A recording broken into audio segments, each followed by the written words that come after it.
वर नकोस, खाली बरं थोडं वर. बहुजन संघटक या पेजवरती आपल्या सर्वांचं हार्दिक स्वागत, हार्दिक स्वागत. खरं तर कालच आपल्याला खरा शिक्षक दिन कोणता या विषयावरती कार्यक्रम करायचा होता, परंतु काल मी ज्या ठिकाणी होतो त्या ठिकाणी रेंज नव्हती. क्रांतिसिंह नाना पाटील यांच्या कन्या महान स्वातंत्र्य सेनानी हौसाक्का पाटील यांच्या घरून काल लाईव्ह करत होतो, पण काल त्या ठिकाणी नेटवर्क प्रॉब्लेम असल्यामुळे आपल्याला करता आलं नाही. त्याबद्दल मी दिलगिरी व्यक्त करतो. आणि आता आपण कालचा जो विषय आपला होता तो आता आपण चर्चेसाठी घेत आहोत. खरा शिक्षक दिन कोणता? आपल्या देशामध्ये खोटा शिक्षक दिन 5 सप्टेंबरला होतो. मग खरा शिक्षक दिन कोणता?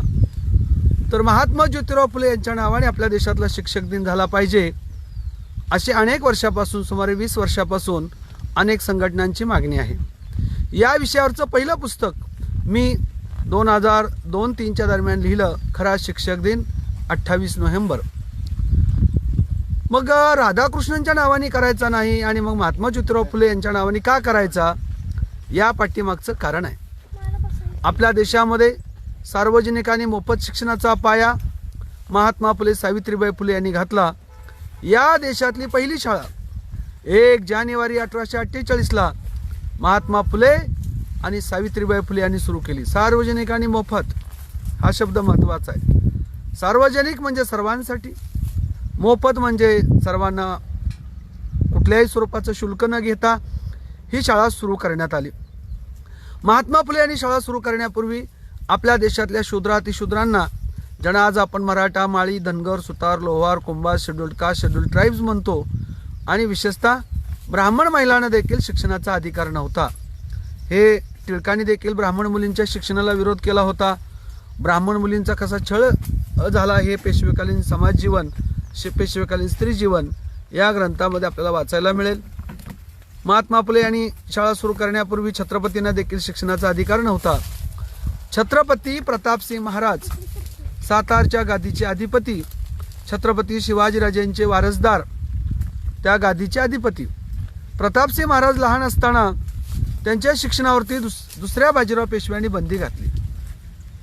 चोरून शिकवतील म्हणून दुसऱ्या बाजीराव पेशव्यांनी सातारच्या राजवाड्याभोवती गुप्तहेर नेमले.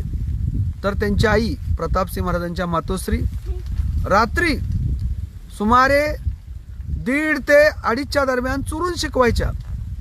छत्रपतींची अवस्था सर्वसामान्यांचं काय असेल?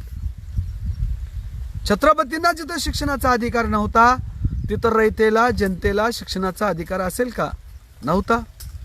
म्हणून महात्मा फुले यांनी आधुनिक काळामध्ये सार्वजनिक मोफत शिक्षणाची सुरुवात केली. याला अनन्यसाधारण महत्त्व आहे. आणि महात्मा फुले शिक्षणाचं महत्त्व सांगताना म्हणतात, विद्येविना मती गेली, मतीविना नीती गेली, नीतीविना गती गेली, गतीविना वित्त गेले, वित्ताविना शूद्र खचले. इतके सारे अनर्थ का विद्येने केले? विद्या नसल्यामुळे मती नाही, मती नाही नीती नाही, नीती नसल्यामुळे गती नाही, गती नसल्यामुळे वित्त नाही, आणि म्हणून आपण सगळे शूद्र खचलो. शूद्र म्हणजे सर्व बहुजन समाज, 18 पगड जाती, 12 दर आपण खचलो. शिक्षणाशिवाय तरुणोपाय नाही हे महात्मा फुलेंनी ओळखलं आणि देशातली पहिली मोफत शाळा आणि सार्वजनिक शाळा महात्मा फुलेंनी सुरू केली. सावित्रीबाई फुले या देशातल्या पहिल्या शिक्षिका आहेत. त्यांच्या खांद्याला खांदा लावून फातिमा बिशेक यांनी देखील अध्यापनाचं काम केलं. महात्मा फुलेंच्या शाळेमध्ये सर्व जाती धर्मांना प्रवेश होता. अगदी ब्राह्मण मुला मुलींचा प्रवेश देखील त्यांनी नाकारला नाही, त्यांना देखील प्रवेश दिला. म्हणजे इतका ब्राह्मण वर्गाने त्रास दिला, पण आकस द्वेषी भावना महात्मा फुले सावित्रीबाई फुले यांनी कोणाबद्दलही कधी ठेवली नाही. ब्राह्मण मुला मुलींना देखील शिक्षण महात्मा ज्योतिराव फुले यांनी दिलं. ते सार्वजनिक आणि मोफत शिक्षण होतं. मग शिक्षक दिन कोणाच्या नावाने आज देशात होतो? तर राधाकृष्णन. राधाकृष्ण यांचा जन्म कधी? 5 सप्टेंबर 1888चा. म्हणजे राधाकृष्णनच्या जन्माच्या अगोदर 40 वर्ष अगोदर महात्मा फुले सावित्रीबाई फुले शाळा सुरू केलेली आहे. म्हणजे राधाकृष्णनच्या वडिलांचाही जन्म झालेला नव्हता त्यावेळेस महात्मा फुले सावित्रीबाई फुले यांनी शाळा सुरू केलेली आहे. राधाकृष्णन यांनी जन्मल्यानंतर देखील शाळा सुरू केल्याची नोंद नाही. कुठे शाळा सुरू केल्याची नोंद नाही. या उलट राधाकृष्णन हे स्त्री शिक्षणाच्या विरोधात होते. मुलींचा जन्म सेवेसाठी असतो असं त्यांचं मत होतं. मुलींना शिक्षण देण्याच्या विरोधात असणाऱ्या राधाकृष्णांच्या नावाने शिक्षक दिन साजरा करणं हा आपल्या देशातला सांस्कृतिक दहशतवाद आहे, शैक्षणिक दहशतवाद आहे. जो व्यक्ती मुलींना शिक्षण देऊ नये, मुलींचा जन्म सेवेसाठी असतो, म्हणजे वर्णाश्रम धर्मव्यवस्था मानणारा, वर्णव्यवस्था मानणारा, मुलींना हक्काधिकार देऊ नये म्हणजे वर्णव्यवस्था मानणारा, आउटकास्ट. ज्या बाबासाहेब आंबेडकर महिलांची अवस्था काय होती स्वातंत्र्यपूर्व काळामध्ये, महिलांची अवस्था म्हणजे अतिशूद्र अस्पृश्यांसारखी अवस्था. सगळेच ब्राह्मण वर्णातील स्त्री असेल तर तिला शिक्षणाचा अधिकार नव्हता, मराठा स्त्री असेल म्हणजे स्त्री, मराठा असू द्या, ब्राह्मण असू द्या, शेड्यूल्ड कास्ट, शेड्यूल्ड ट्राईब्स, सर्व स्त्रियांचं स्थान सारखं. म्हणून राधाकृष्णांच्या मनातून त्यांचे जे नेणिवेमध्ये आहे ते जाणिवेत आपल्याला दिसतं की मुलींना शिक्षण देऊ नये, या मताचे राधाकृष्ण होते. महात्मा फुले म्हणाले, आईच्या योग्य मुलांचा उद्धार होतो. आई गुलाम झाली तर मुलं गुलाम होतात, मुलं गुलाम झाली तर समाज गुलाम होतो. समाजाला गुलामगिरीतून बाहेर काढायचं असेल तर प्रथमतः आईला शिकवलं पाहिजे, स्त्रियांना शिकवलं पाहिजे, असं महात्मा फुले ठासून सांगतात. ते सांगून थांबले नाहीत, प्रत्यक्ष कृती केली, मुलींना शिकवलं, स्वतःच्या पत्नीला शिकवलं. विरोध असताना हंटर कमिशनला दिलेल्या निवेदनात देखील त्यांनी स्त्री शिक्षणाचा आग्रह धरलेला आहे. महात्मा फुलेंनी तृतीयरत्न नावाचं नाटक लिहिलं. त्या नाटकामध्ये महात्मा फुले जे पात्र आहेत, दोन शेतकरी पती पत्नी, ते दोघे जणी ज्यावेळेस रिअलाइज होतात की आपलं कसं शोषण होतं, आपल्याला कसं गुलाम बनवलं जातं, मग आपण दोघंही शाळेला जाऊया, म्हणजे स्त्री पुरुष शिक्षणाचा आग्रह महात्मा ज्योतिराव फुले धरतात. मुलींना हक्काधिकार देणारे महात्मा फुले होते. महात्मा फुले ही स्त्री ही दुय्यम असते, स्त्री ही अबला असते, स्त्रीला पण डाव्या बाजूला उभं केलं पाहिजे, या मताचे महात्मा फुले नव्हते. महात्मा ज्योतिराव फुले आणि सावित्रीबाई फुले यांचा एक फोटो सापडलेला आहे, फोटो, अस्सल फोटो. तो महाराष्ट्र सरकारने समग्र सावित्रीबाई फुले वाङ्मयामध्ये प्रकाशित केलेला आहे. त्या चित्रामध्ये सावित्रीबाई फुले उजव्या बाजूला उभे आहेत आणि महात्मा फुले डाव्या बाजूला उभे आहेत. म्हणजे स्त्री ही डाव्याच बाजूला असली पाहिजे, स्त्री वामा आहे, या मताचे महात्मा ज्योतिराव फुले नव्हते. तर स्त्री सुद्धा हिंमतवान आहे, कर्तृत्वान आहे, बुद्धिमान आहे, तिला दुय्यम लेखू नये म्हणून महात्मा ज्योतिराव फुले यांच्या जो फोटो आहे असेल त्या फोटोमध्ये सावित्रीबाई फुले उजव्या बाजूला आहेत. साधारणपणे आपल्याकडे सार्वजनिक कार्यक्रमामध्ये, समारंभामध्ये, लग्नामध्ये स्त्री डाव्या बाजूला उभी केली जाते, पुरुष उजव्या बाजूला असतो. चुकून जरी स्त्री बायको उजव्या बाजूला उभी राहिली तर म्हणतात हा नाही नाही नाही डाव्या बाजूला. का डाव्या बाजूला? जी स्त्री दुय्यम आहे अशी मानसिकता. महात्मा फुले आणि सावित्रीबाई फुले यांचा फोटो हा काही जाणीवपूर्वक काढलेला फोटो नाही. महात्मा फुले हे जाणीवपूर्वक नव्हे तर नेणिवेमध्ये सुद्धा, त्यांच्या नेणिवेमध्ये सुद्धा स्त्रियांबद्दल आदर, स्त्रियांबद्दल सन्मान, स्त्री हिंमतवान असते, कर्तृत्वान असते, बुद्धिमान असते, तिला दुय्यम दर्जाची वागणूक देऊ नये, या मताचे, या विचाराचे कृतीयुक्त महापुरुष म्हणजे महात्मा ज्योतिराव फुले. राधाकृष्णाने स्त्रियाशी कसे वागायचे, त्यांचं पत्नीबद्दल काय मत होतं, हे त्यांच्या चिरंजीव आणि सर्वपरी गोपाल, मोठे विद्वान होते डॉक्टर गोपाल यांनी राधाकृष्ण बायोग्राफी या ग्रंथामध्ये राधाकृष्ण यांच्याबद्दलची मतं, स्त्रियाबद्दलची अधोरेखित केलेली आहेत. दुसरा महत्वाचा मुद्दा, महात्मा फुले यांच्या साहित्यातून क्रांती झाली. क्रांतिकारक साहित्य आहे त्यांचं. गुलामगिरी, शेतकऱ्यांचा सोड, ब्राह्मणांची कसब, सार्वजनिक सत्यधर्म, शिवरायांचा पोवाडा, तृतीयरत्न नावाचं नाटक लिहिलं. महात्मा फुलेंच्या साहित्यातून सामाजिक, शैक्षणिक, धार्मिक, सांस्कृतिक क्रांती झाली. महात्मा फुलेंच्या साहित्यामध्ये इतकी ताकद आहे, इतकी ताकद आहे की महात्मा फुलेंचे पुस्तक वाचणारा माणूस जगात कोणाचा गुलाम होऊ शकत नाही, इतकी ताकद महात्मा ज्योतिराव फुले यांच्या साहित्यामध्ये आहे. राधाकृष्णांचं साहित्य काय? Ethics of Vedanta, commentary on Bhagavad Gita, Hindu view of life, commentary on Brahmasutra, crime of Leela, ही राधाकृष्णांची पुस्तकं. म्हणजे सनातनी व्यवस्थेचं, ब्राह्मणी व्यवस्थेचं उदात्तीकरण करणारं साहित्य राधाकृष्णन यांनी लिहिलं, त्यांनी मांडलं. क्राईम ऑफ लीला हा ग्रंथ तर त्यांनी टोपण नावाने लिहिलेला आहे. आता महात्मा फुलेंचं साहित्य उत्स्फूर्त आहे.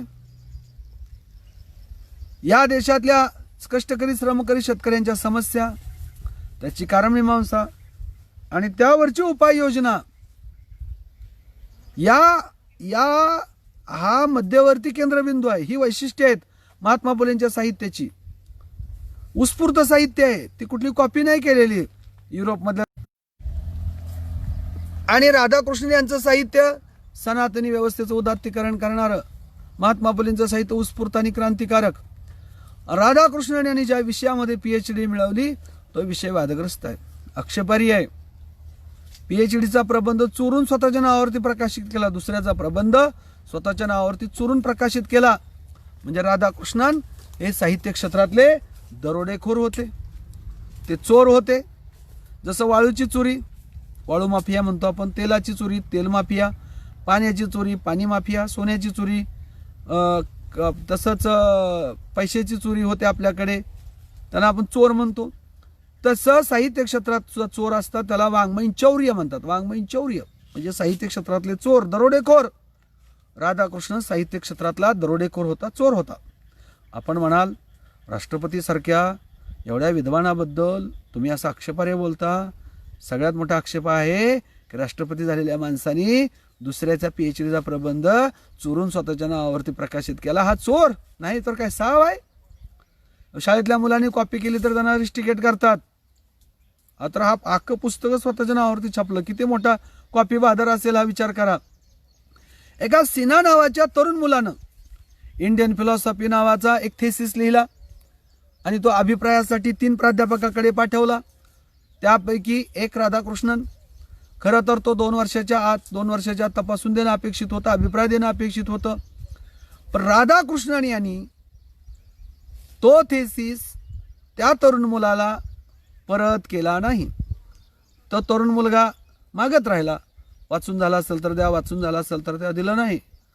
शेवटी त्या सिन्हा नावाच्या तरुण मुलाला मार्केटमध्ये पुस्तकाच्या दुकानात एक ग्रंथ नवीन आलेला मिळाला, Indian philosophy written by doctor Radhakrishnan, स्वतःच्या नावावरती प्रकाशित केला. आणि तो विकत घेतला त्या तरुणानं, सिन्हा नावाचा. तो घरी गेला, वाचतोय तर अरे हा तर पॅराग्राफ माझा. पुढं वाचतो, अरे सगळं प्रकरणच माझं. बरं प्रकरण न हो, अख्खं पुस्तकच माझं. तो हतबल झाला, अस्वस्थ झाला. सामान्य कुटुंबातला होता, गरीब होता. कलकत्ता हायकोर्टात गेला, तो न्यायालयात गेला, खटला दाखल केला, याचिका दाखल केली राधाकृष्णनच्या विरोधात. खटला सुरू झाला. राधाकृष्णनच्या प्रतिष्ठेचा प्रश्न होता. काही विद्वानाला मध्यस्थी घातलं, काही लोकांना मध्यस्थी घातलं, त्या तरुणावरती दबाव आणला. तो गरीब होता आणि शेवटी त्याला दबाव आणून 10,000 रुपये देऊन तो खटला मागे घ्यायला लावला. विचार करा, 100 वर्षापूर्वी 10,000ची किंमत किती असेल? किती किंमत असेल 100 वर्षापूर्वी 10,000ची? विचार करा आपण. आणि शेवटी तो खटला कलकत्ता हायकोर्टातून त्या तरुण मुलानं मागे घेतला. उपलब्ध आहे कागदपत्र. आचार्य रजनीशाने जीव मछली बिन नीर नावाचा ग्रंथ लिहिला, त्या पुस्तकामध्ये सगळं डिटेल दिलंय राधाकृष्णन यांनी कशी चोरी केली. अख्खं पुस्तक स्वतःच्या नावावरती छापलं. अशा चोराच्या नावाने शिक्षक दिन करण्यापेक्षा या देशातला शिक्षक दिन महात्मा फुले, सावित्रीबाई फुलेंच्या नावाने झाला पाहिजे. कारण राधाकृष्णन सारख्या चोराच्या नावाने शिक्षक दिन साजरा करणं हा शिक्षकाचा अपमान आहे, हा शिक्षण क्षेत्राचा अपमान आहे, आपल्या देशाचा अपमान आहे. ओशो नेहमी म्हणायचे, एक शिक्षक राष्ट्रपती झाला यापेक्षा राष्ट्रपतीने शिक्षक म्हणून काम केलं असतं तर यामध्ये शिक्षकाचा स्वाभिमान होता. राधाकृष्णन यांना पुढे भारतरत्न किताब मिळाला, पुरस्कार मिळाला. भारतरत्न कसा मिळाला? आता समजा कमिटीचा अध्यक्ष मी आहे आणि माझ्याच कमिटी अध्यक्षाखाली मला पुरस्कार घेणं म्हणजे वशिलेबाजी आहे का नाही? राधाकृष्णन हे पुरस्कार देणाऱ्या समितीचे होते आणि भारतरत्न पुरस्कार त्यांना मिळाला. आणि राष्ट्रपती असताना त्यांनी असा आदेश काढला की शिक्षक दिन माझ्या नावाने करावा. चोर ती चोर आणि वर शिरजोर, त्याचं नाव राधाकृष्णन. सनातनी विचाराचा, विषमतावादी विचाराचा व्यक्ती, चोरून थेसिस प्रकाशित करणारा स्वतःच्या नावावरती, अशा वर्णवर्चस्वादी स्त्रियांना हक्काधिकार न देणारा माणूस, या माणसाच्या नावाने शिक्षक दिन साजरा करणं हा शिक्षकाचा अपमान आहे, हा आपल्या देशाचा अपमान आहे. म्हणून आपण सर्वांनी विचार करावा की या देशातला शिक्षक दिन महात्मा फुले, सावित्रीबाई फुले यांच्या नावाने केला पाहिजे. आपल्या बापाला आपला बाप म्हणणं ही संस्कृती आहे. दुसऱ्याच्या बापाला आपला बाप म्हणे विकृत आहे, असंस्कृतपणा म्हणतो आपण. आपला शैक्षणिक बाप ज्याने आपल्या देशामध्ये सर्वांसाठी शिक्षण सुरू केलं, तो आपला शैक्षणिक बाप आहे. महात्मा फुले, सावित्रीबाई फुले आपली आई आहे, शिक्षणाची ज्ञानाई आहे आपली. म्हणून त्यांच्या नावाने शिक्षक दिन करा. राधाकृष्णांच्या नावाने शिक्षक दिन करणं हा शिक्षकाचा, शिक्षण क्षेत्राचा, आपल्या सर्वांचा अपमान आहे. म्हणून खरा शिक्षक दिन महात्मा फुले, सावित्रीबाई फुले यांच्या नावाने झाला पाहिजे. स्त्री शिक्षणाचा पाया घातला. महात्मा फुलेंचे विचार पुरोगामी होते. त्यांनी सत्यशोधक चळवळ नावाची संघटना स्थापन केली. सत्यशोधक चळवळ 1873ला. सत्य ते स्वीकारायचं, असत्य नाकारायचं. कर्मकांडाच्या विरुद्ध त्याने हल्ला केला. कर्मकांड अंधश्रद्धेच्या विरोधात होते ते. धर्माची चिकित्सा केली. गुलामगिरी ग्रंथामधून या देशामध्ये जो आपण आपला धर्म म्हणतो, वैदिक धर्म, तो आपला कसा नाही आणि मूळचा आपला धर्म कोणता, आपले देव कोणते? ज्योतिबा, खंडोबा, भैरोबा, मुसोबा, तुळजापूरची भवानी, पंढरीचा पांडुरंग आपले महापुरुष आहेत. परशुराम, वामन, नरसिंह, एक विष्णू, इंद्र, ब्रह्म कसे आपले दुश्मन आहेत, हे मांडणारा आधुनिक काळातला महापुरुष म्हणजे महात्मा ज्योतिराव फुले. आणि राधाकृष्णन म्हणजे वैदिक ब्राह्मणी धर्माचं समर्थन करणारा माणूस, वैदिक परंपरेचं समर्थन करणारा माणूस, ब्राह्मणी परंपरेचं समर्थन करणारा माणूस. महात्मा ज्योतिराव फुले यांच्या सत्यशोधक चळवळीने आमूलाग्र क्रांती केली. पुणे, सातारा, नाशिक या परिसरामध्ये शाळा सुरू केल्या. शाळा सुरू करून थांबले नाहीत. दुष्काळग्रस्तांना मदत केली. सावकारशाही बंद करण्यासाठी त्यांनी प्रयत्न केला.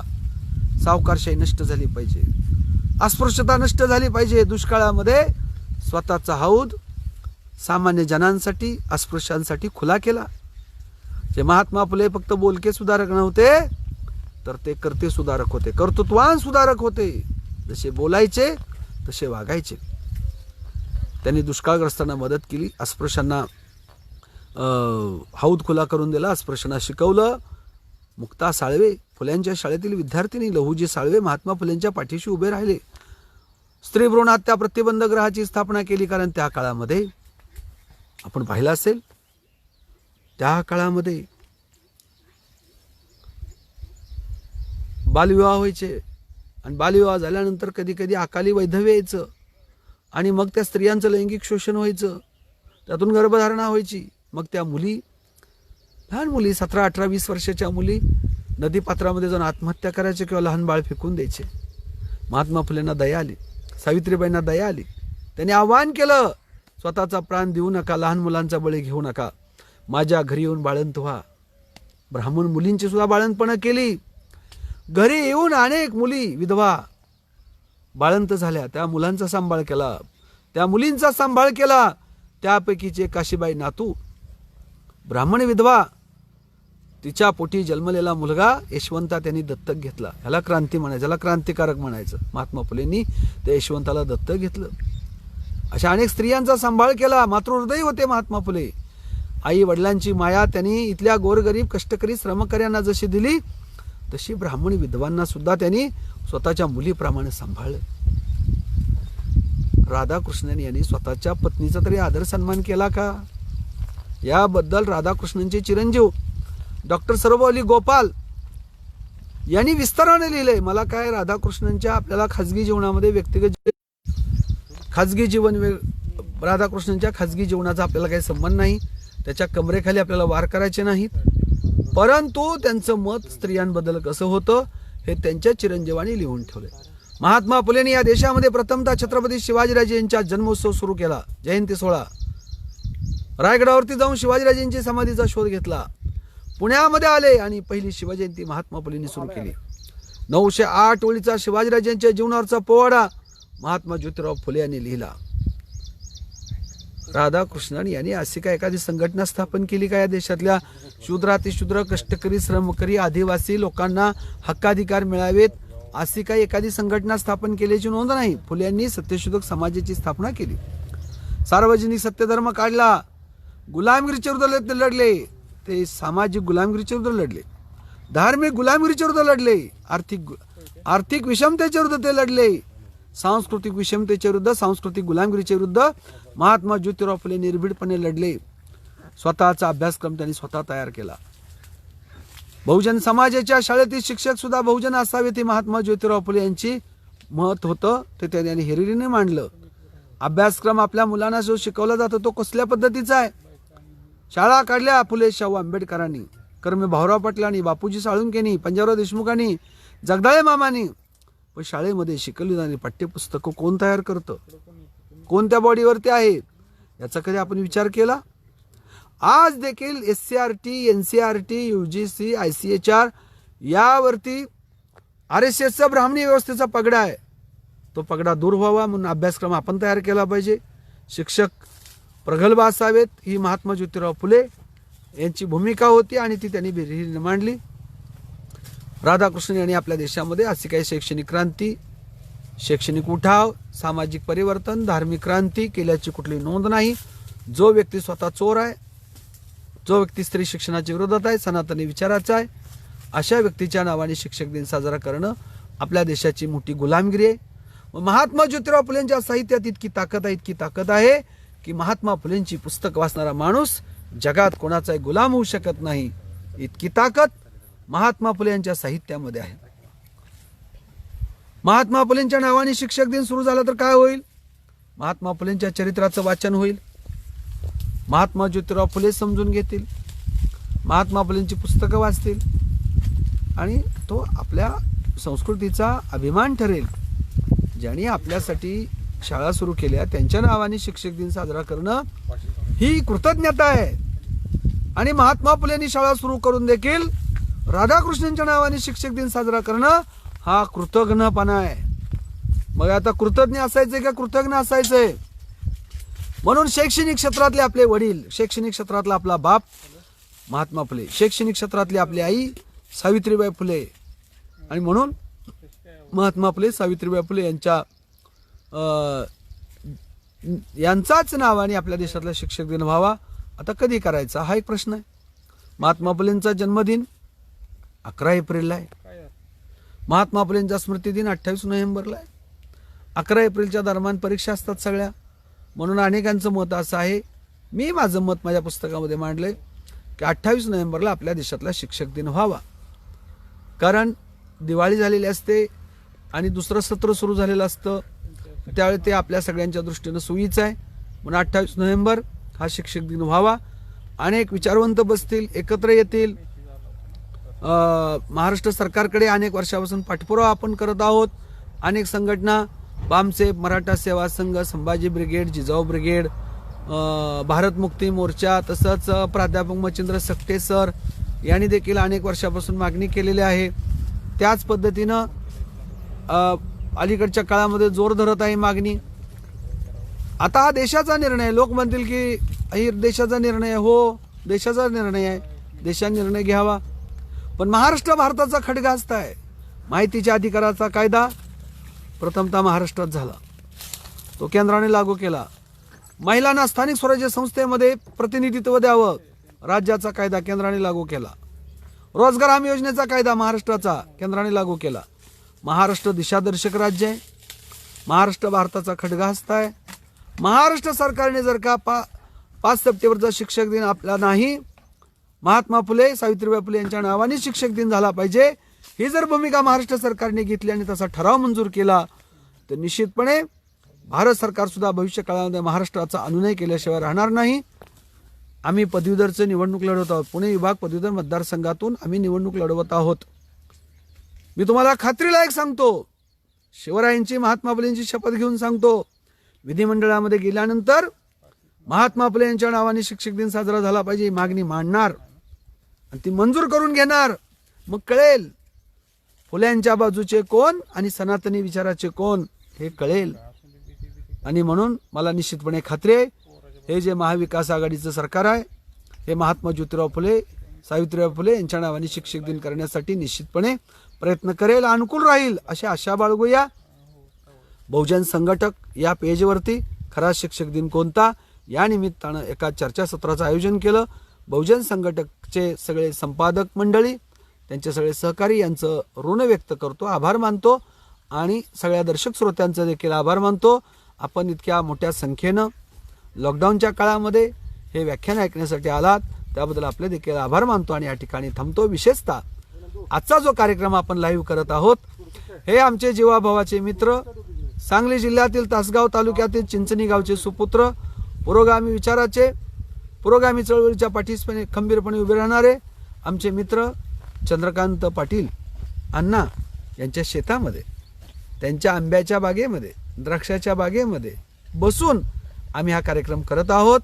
तर त्यांच्या शेतातून थेट आपल्याशी संवाद साधण्याची संधी मिळाली. पुन्हा एकदा आपल्या सगळ्यांचे आभार मानतो.